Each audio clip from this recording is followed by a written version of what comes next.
श्रीमती प्रियंका गांधी वाड़ा।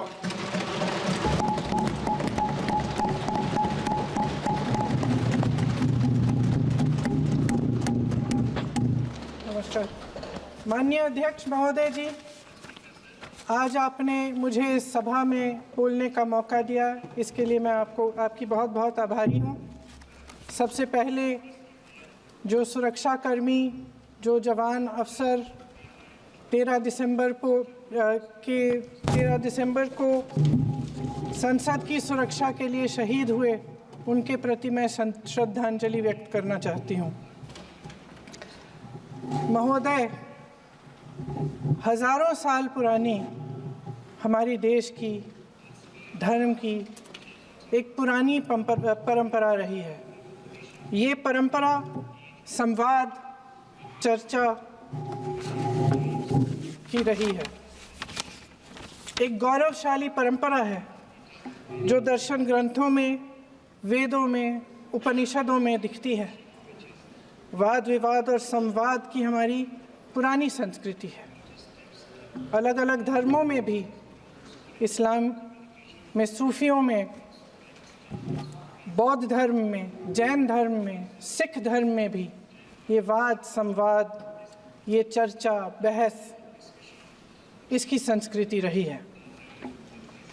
इसी परंपरा से उभरा हमारा स्वतंत्रता संग्राम। हमारा स्वतंत्रता संग्राम विश्व में एक अनोखा संग्राम था, एक अनोखी लड़ाई थी जो अहिंसा और सत्य पर आधारित थी। ये वाद संवाद की जो परंपरा है, इसको इस संग्राम ने आगे कैसे बढ़ाया? क्योंकि ये जो संग्राम था, ये जो लड़ाई थी हमारी आज़ादी के लिए, एक बेहद लोकतांत्रिक लड़ाई थी। इसमें देश के किसान, देश के जवान, देश के मजदूर, देश के अधिवक्ता, देश के बुद्धिजीवी, चाहे किसी भी जाति के हों, चाहे किसी भी धर्म के हों, चाहे किसी भी भाषा को बोलते हों, सब इस स्वतंत्रता संग्राम में शामिल हुए। सब ने हमारे देश की आज़ादी की लड़ाई लड़ी।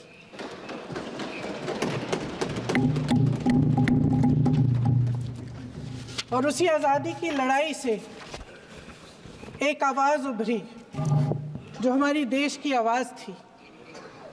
वो आवाज़ ही आज हमारा संविधान है। साहस की आवाज़ थी, हमारी आज़ादी की आवाज़ थी, और उसी की गूंज ने हमारे संविधान को लिखा और बनाया। ये सिर्फ एक दस्तावेज नहीं है। बाबा साहेब अम्बेडकर,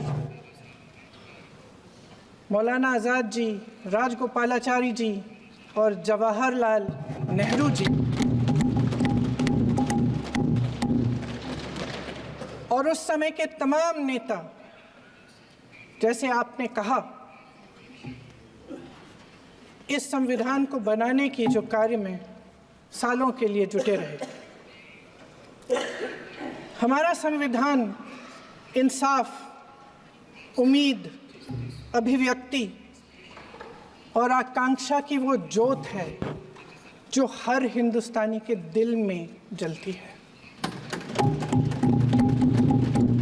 अध्यक्ष महोदय, इस ज्योत ने हर एक भारतीय को ये पहचानने की शक्ति दी कि उसे न्याय मिलने का अधिकार है, कि उसमें अपने अधिकारों के लिए आवाज़ उठाने की क्षमता है, कि जब वो आवाज़ उठाएगा तो सत्ता को उसके सामने झुकना पड़ेगा।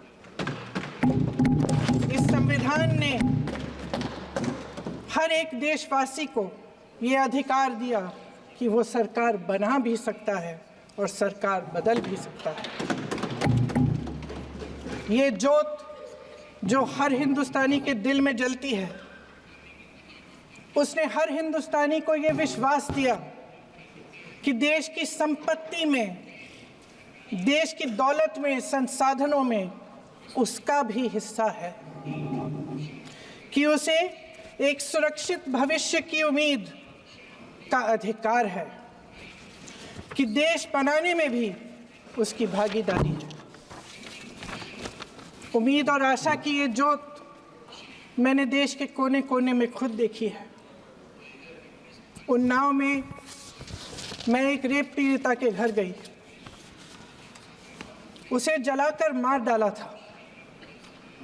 वो शायद 20-21 साल की होगी। हम सब के बच्चे हैं। हम सोच सकते हैं कि अगर हमारी बेटी के साथ बार बार बलात्कार हुआ और फिर जब वो अपनी लड़ाई लड़ने के लिए गई तो उसको जलाकर मार डाला गया होता तो हम पर क्या बीतती। मैं उस बच्ची के पिता से मिली।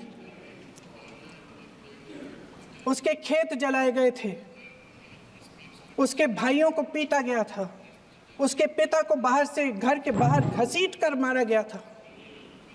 उस पिता ने मुझे बताया कि बेटी, मुझे न्याय चाहिए। मेरी बेटी अपने एफआईआर को दर्ज करने के लिए जब ज़िले में गई तो उसको मना किया गया। अगले ज़िले में जाना पड़ा उसे। वो रोज़ सुबह 6 बजे उठकर तैयार होकर अकेली अपने मुकदमे को लड़ने के लिए अगले ज़िले में ट्रेन से जाती थी। उसके पिता ने मुझे कहा कि मैंने उससे कहा, बेटी अकेले मत जाओ, छोड़ दो ये लड़ाई। लेकिन उसकी बेटी ने उसको जवाब दिया कि नहीं पिताजी, मैं अकेली जाऊंगी, मैं लड़ूंगी, ये मेरी लड़ाई है, मैं इसको लड़ूंगी। ये लड़ने की क्षमता, ये हिम्मत उस लड़की को और करोड़ों भारत की नारियों को हमारे संविधान ने दी। आगरा में मैं अरुण वाल्मीकि के घर गई। अरुण वाल्मीकि पुलिस स्टेशन में काम करता था, सफाई का काम करता था। आप सोच सकते हैं हमारी तरह उसका भी परिवार था। नई नई शादी हुई थी, 2-3 महीनों का बच्चा था। पुलिस स्टेशन में चोरी हो गई। चोरी का इल्ज़ाम उस पर लगाया गया। उसके पूरे परिवार को उठाकर पुलिस स्टेशन में ले गए। आप हंस रहे हैं, लेकिन ये गंभीर बात है। गंभीर बात। शर्म करो, शर्म। अरुण वाल्मीकि को पीट पीट के मार डाला, उसकी बीवी को पीटा, उसके पिता के नाखून निकाले, उसके पूरे परिवार को पीटा गया। जब मैं उस जवान महिला से मिलने गई जो अभी अभी विधवा हुई थी, तो उसने मुझे कहा कि दीदी, हमें सिर्फ एक चीज़ चाहिए, हमें न्याय चाहिए और हम इस न्याय के लिए लड़ते रहेंगे, चाहे कुछ भी हो जाए। ये हिम्मत उस महिला को हमारे संविधान ने दी।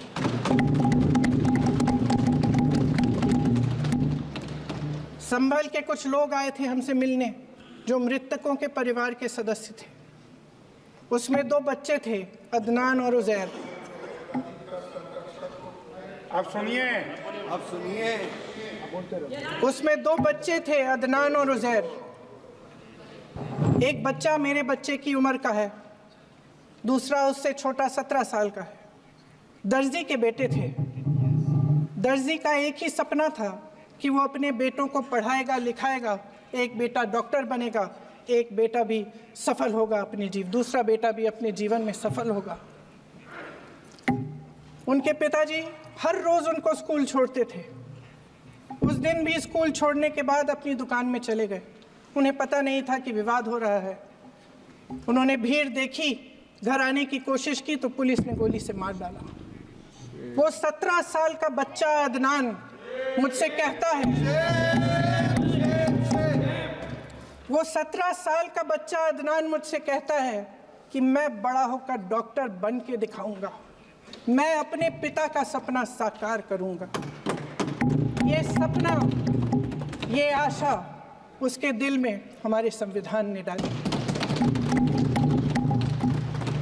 अध्यक्ष महोदय, हमारे देश के करोड़ों देशवासियों के संघर्ष में, अपने अधिकारों की पहचान में, इनकी कठिन से कठिन परिस्थितियों से लड़ने की अपार हिम्मत में और देश से न्याय की अपेक्षा में हमारे संविधान की ज्योत जल रही है। मैंने हमारे संविधान की ज्योत को जलते हुए देखा है और इसके साथ साथ ये भी समझा है कि हमारा संविधान एक सुरक्षा कवच है। एक ऐसा सुरक्षा कवच है जो देशवासियों को सुरक्षित रखता है, न्याय का कवच है, एकता का कवच है और अभिव्यक्ति की आज़ादी का कवच है। दुख की बात यह है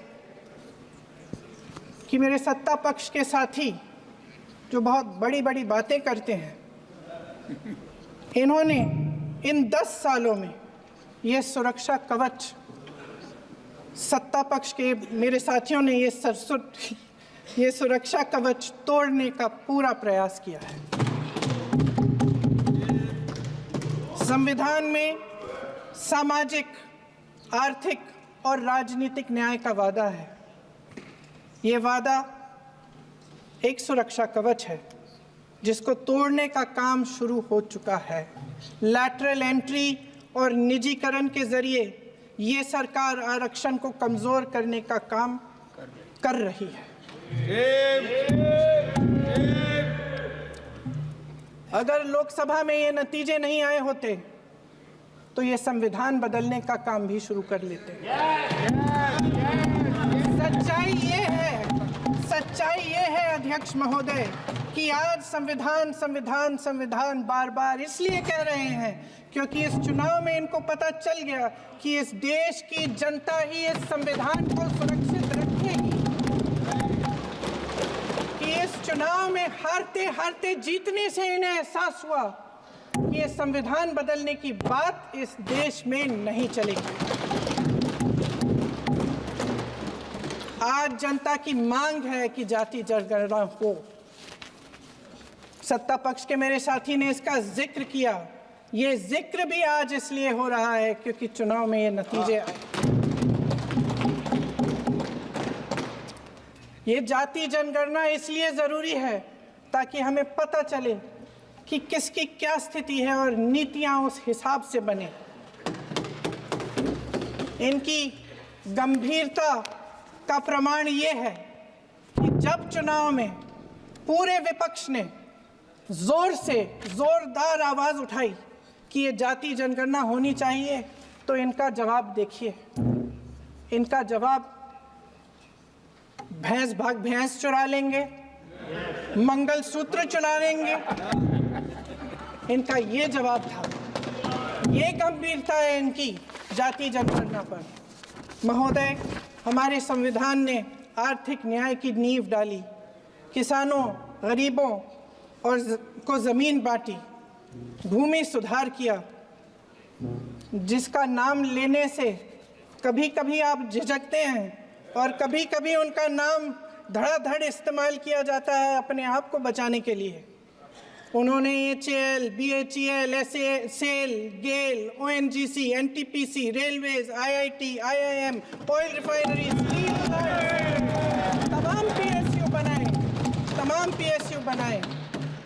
अध्यक्ष महोदय, उनका नाम पुस्तकों से मिटाया जा सकता है, उनका नाम भाषणों से मिटाया जा सकता है, लेकिन जो उनकी भूमिका रही इस देश की आज़ादी के लिए और इस देश के निर्माण के लिए, वो इस देश से कभी मिटाया नहीं जा सकता। 75 सालों में जनता का भरोसा रहा कि नीतियाँ बनेंगी तो जनता की भलाई के लिए बनेंगी। जल जंगल जमीन का अधिकार मिला आदिवासी भाई बहनों को। इंदिरा जी ने बैंकों का राष्ट्रीयकरण करवाया, खदानों का राष्ट्रीयकरण कराया। कांग्रेस और यूपीए की सरकारों में शिक्षा का, भोजन का अधिकार मिला। 75 सालों में जनता का भरोसा मिला। पहले संसद चलती थी तो जनता की उम्मीद होती थी कि सरकार महंगाई और बेरोजगारी पर चर्चा करेगी, कोई उपाय निकालेगी, कोई रास्ता निकालेगी। लोग मानते थे कि अगर कोई नई आर्थिक नीति बनेगी तो देश की अर्थव्यवस्था को मजबूत बनाने के लिए बनेगी, तो भारतीय बाजार को मजबूत बनाने के लिए बनेगी, उनके भविष्य को मजबूत बनाने के लिए बनेगी। किसान और आदिवासी भाई बहन भरोसा करते थे कि यदि ज़मीन के कानून में संशोधन होगा तो उन्हीं की भलाई के लिए होगा। आप नारी शक्ति की बात करते हैं, आज चुनाव की वजह से शायद इतनी बातचीत हो रही है नारी शक्ति के बारे में, क्योंकि हमारे संविधान ने महिलाओं को ये अधिकार दिया, उनकी शक्ति को परिवर्तित किया वोट में। और आज आपको पहचानना पड़ रहा है कि महिलाओं के बिना, कि नारी शक्ति के बिना ये सरकारें नहीं बन सकती हैं। इसीलिए आज आप नारी शक्ति की बातें दोहरा रहे हैं। जो आप नारी शक्ति का अधिनियम लाए हैं उसको लागू क्यों नहीं करते? वो 10 साल बाद लागू क्यों होगा? क्या आज की नारी 10 साल इंतजार करेगी उसके लागू करने के लिए? क्या बात है, क्या बात है।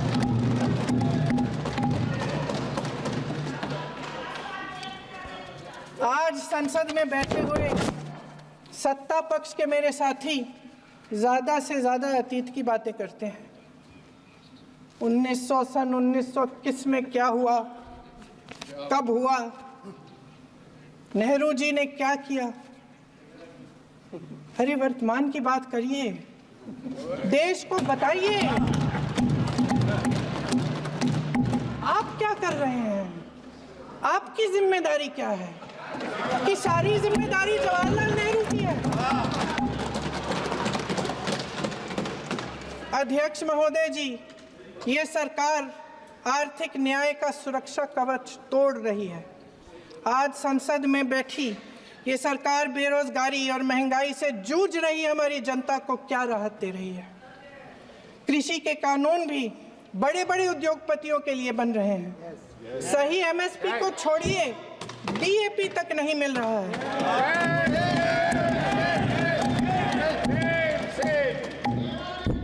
वायनाड से लेकर ललितपुर तक इस देश का किसान रो रहा है।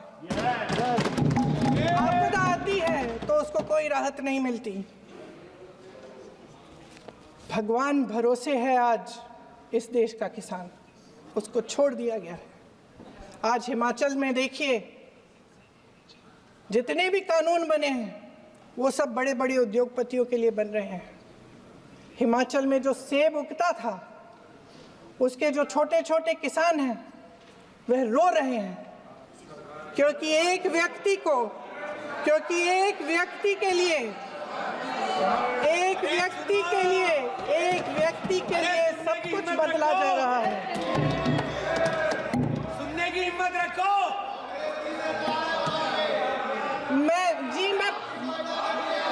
अध्यक्ष महोदय जी, अध्यक्ष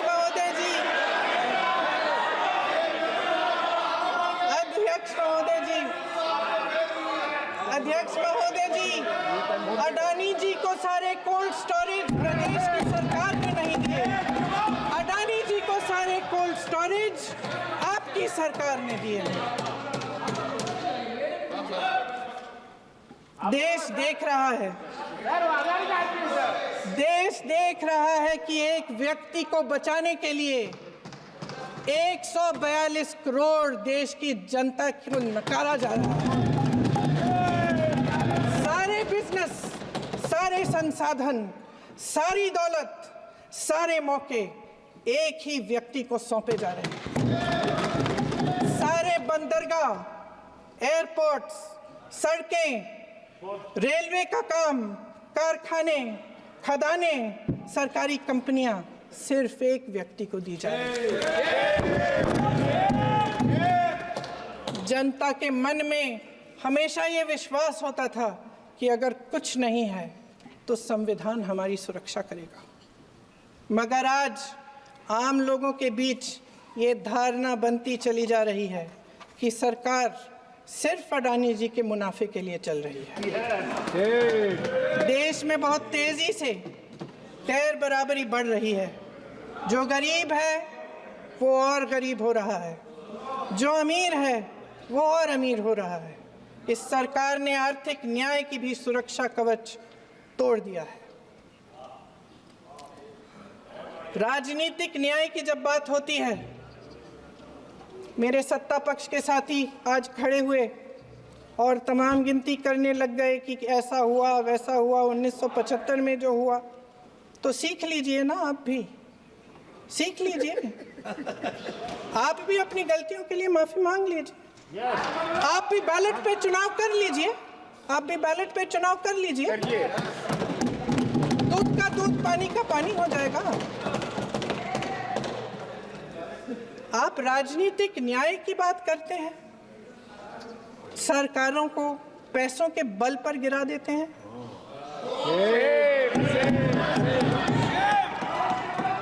मेरा आग्रह है कि अपन संविधान में सकारात्मक बोले।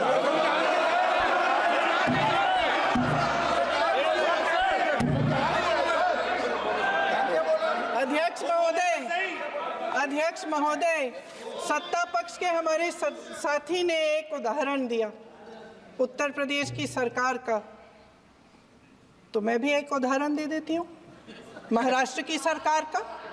मैं भी एक उदाहरण दे देती हूँ हिमाचल की सरकार को तोड़ने की कोशिश किसने की, पैसों के बल पे की, गोवा की सरकार। तमाम उदाहरण है। राजस्थान की क्या ये सरकारें जनता ने नहीं चुनी थी? क्या संविधान इन पर लागू नहीं था? पूरी देश की जनता जानती है कि इनका हंसती है, जानती है कि इनके यहाँ तो वॉशिंग मशीन है।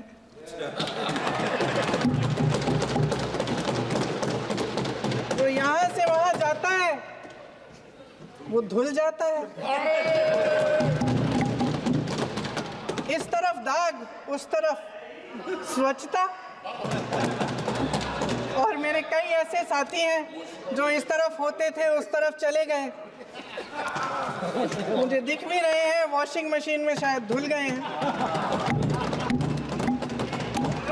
अध्यक्ष महोदय, जहां भाईचारा और अपनापन होता था, जहां हमारे संविधान ने एकता का सुरक्षा कवच दिया था, वहां शक और घृणा के बीज बोए जा रहे हैं। एकता का सुरक्षा कवच तोड़ा जा रहा है। प्रधानमंत्री जी यहाँ सदन में संविधान की किताब को यूं माथे से लगाते हैं, लेकिन संभल में, हाथरस में, मणिपुर में जब न्याय की गुहार आती है, उठती है, तो उनके माथे पे शिकन तक नहीं आता।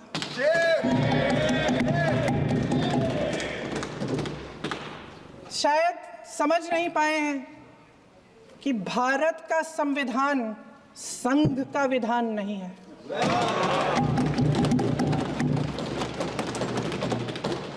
भारत के संविधान ने हमें एकता दी, हमें आपसी प्रेम दिया। उस मोहब्बत की दुकान जिस पर आपको हंसी आती है, उसके साथ करोड़ों देशवासी चले। करोड़ों देशवासियों के दिल में एक दूसरे के लिए प्रेम है, घृणा नहीं है।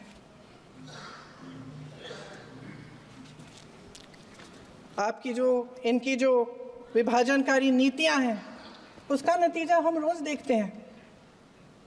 राजनीतिक फायदे के लिए संविधान को छोड़िए, देश की एकता को भी ये रख नहीं सकते, इसकी सुरक्षा नहीं कर सकते। हमने संभल में देखा, मणिपुर में देखा। दरअसल इनका कहना है कि अलग अलग इस देश के अलग अलग हिस्से हैं, कैमरा लेकिन हमारा संविधान कहता है कि ये देश एक है और ये देश एक रहेगा। जहां खुला विवाद होता था, अभिव्यक्ति का सुरक्षा कवच होता था, इन्होंने भय का माहौल पैदा किया है। सत्ता पक्ष के मेरे साथी अक्सर 75 सालों की बात करते हैं, लेकिन इन 75 सालों में ये उम्मीद, आशा, ये अभिव्यक्ति की ज्योति कभी थमी नहीं, कभी बुझी नहीं। इस देश की जनता ने खुलकर आलोचना की, निडर होकर धरने किए, प्रदर्शन किए। जब जब जनता नाराज हुई, तब तब सत्ता को ललकारा, उसे चेतावनी दी, बड़े से बड़े नेताओं को कटघरे में खड़ा किया, उनसे जवाब मांगा, न्याय मांगा, इस देश के छोटे छोटे से नुक्कड़ की दुकानों में, चाय की दुकानों में, इस देश के घरों में, गलियों में, मोहल्लों में, अखबारों में, प्रकाशन घरों में, न्यायपालिकाओं में चर्चा कभी बंद नहीं हुई। लेकिन आज ये माहौल नहीं है। आज जनता को सच बोलने से डराया जाता है, धमकाया जाता है।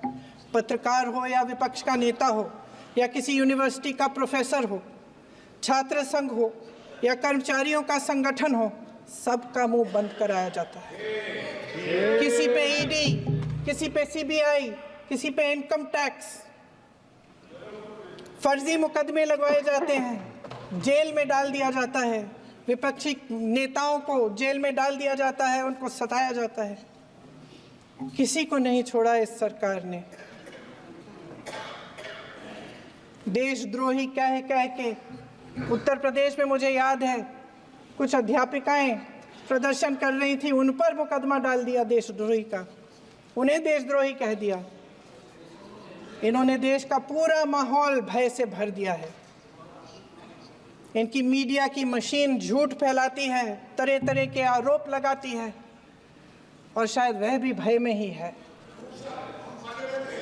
महोदय, मैं इस सदन को याद दिलाना चाहती हूँ कि ऐसा डर का माहौल देश में अंग्रेजों के राज में था।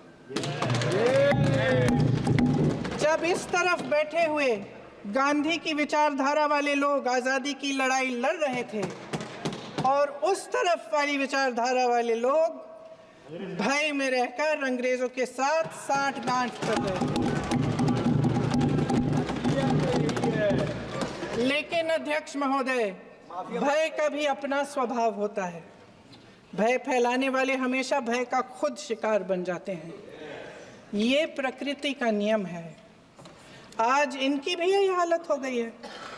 भय फैलाने के इतने आदी हो गए हैं कि खुद भय में रहने वाले हैं, चर्चा से डरते हैं, आलोचना से घबराते हैं। कई दिनों से हम मांग रहे हैं कि चर्चा करिए, लेकिन चर्चा करने की हिम्मत ही नहीं है।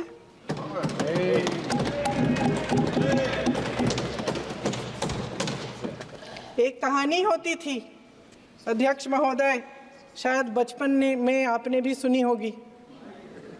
राजा भेष बदलकर बाजार में आलोचना सुनने जाता था। ये सुनने जाता था कि प्रजा मेरे बारे में क्या कह रही है, मैं सही रास्ते पे चल रहा हूँ कि नहीं। लेकिन आज का राजा, भेष तो बदलते हैं आज के राजा, शौक तो है उनको भेष बदलने का, लेकिन न जनता के बीच जाने की हिम्मत है और न आलोचना सुनने की। महोदय, मैं तो सदन में नहीं हूं।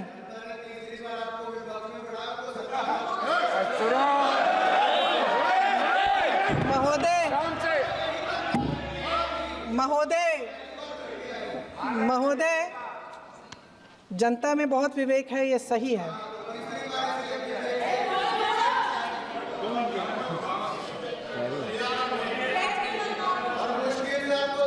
अच्छा महोदय, मैं सदन में नहीं हूँ, कुछ, हाँ ठीक है, मैं सदन में नहीं हूँ, मात्र 15 दिनों से आ रही हूँ। लेकिन मुझे ताज्जुब होता है कि इन 15 दिनों में इतनी बड़े इश्यूज़ हैं, इतनी बड़ी बातें हैं, प्रधानमंत्री जी मात्र एक दिन के लिए शायद 10 मिनट के लिए दिखे हैं सब।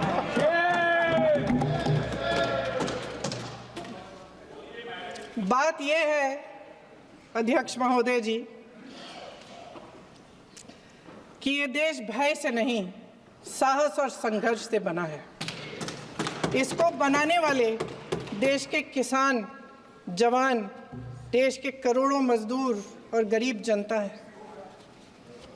संविधान इनको साहस देता है।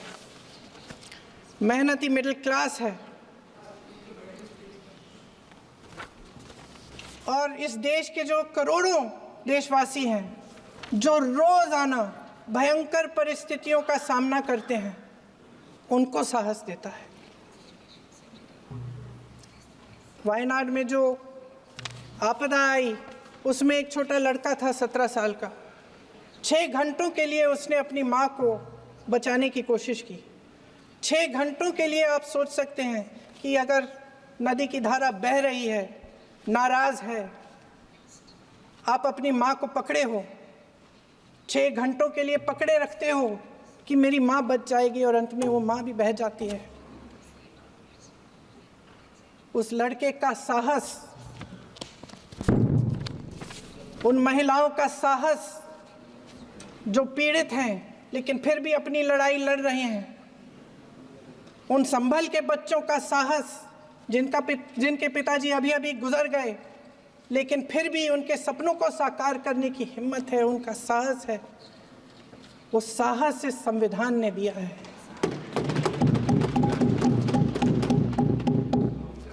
वो आत्मविश्वास इस संविधान ने दिया है। ये देश भय से नहीं चल सकता, ये देश साहस से ही चलेगा।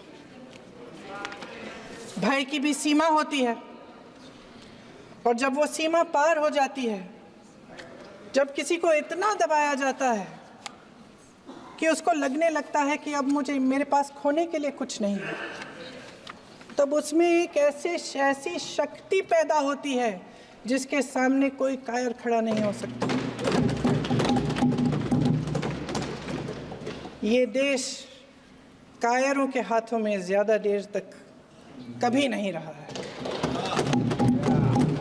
ये देश उठेगा, ये देश लड़ेगा, सत्य मांगेगा, सत्यमेव जयते।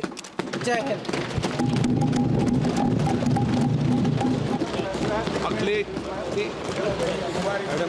हर न्यूज अपडेट के लिए डिस्क्रिप्शन बॉक्स में दिए हुए लिंक से ज्वाइन करें रॉयल बुलेटिन का व्हाट्सएप ग्रुप और पाएं हर खबर सबसे पहले अपने व्हाट्सएप पर। अपने आसपास की खबरों के लिए सब्सक्राइब करें रॉयल बुलेटिन और इस वीडियो पर कमेंट के जरिए अपनी राय देना ना भूलें।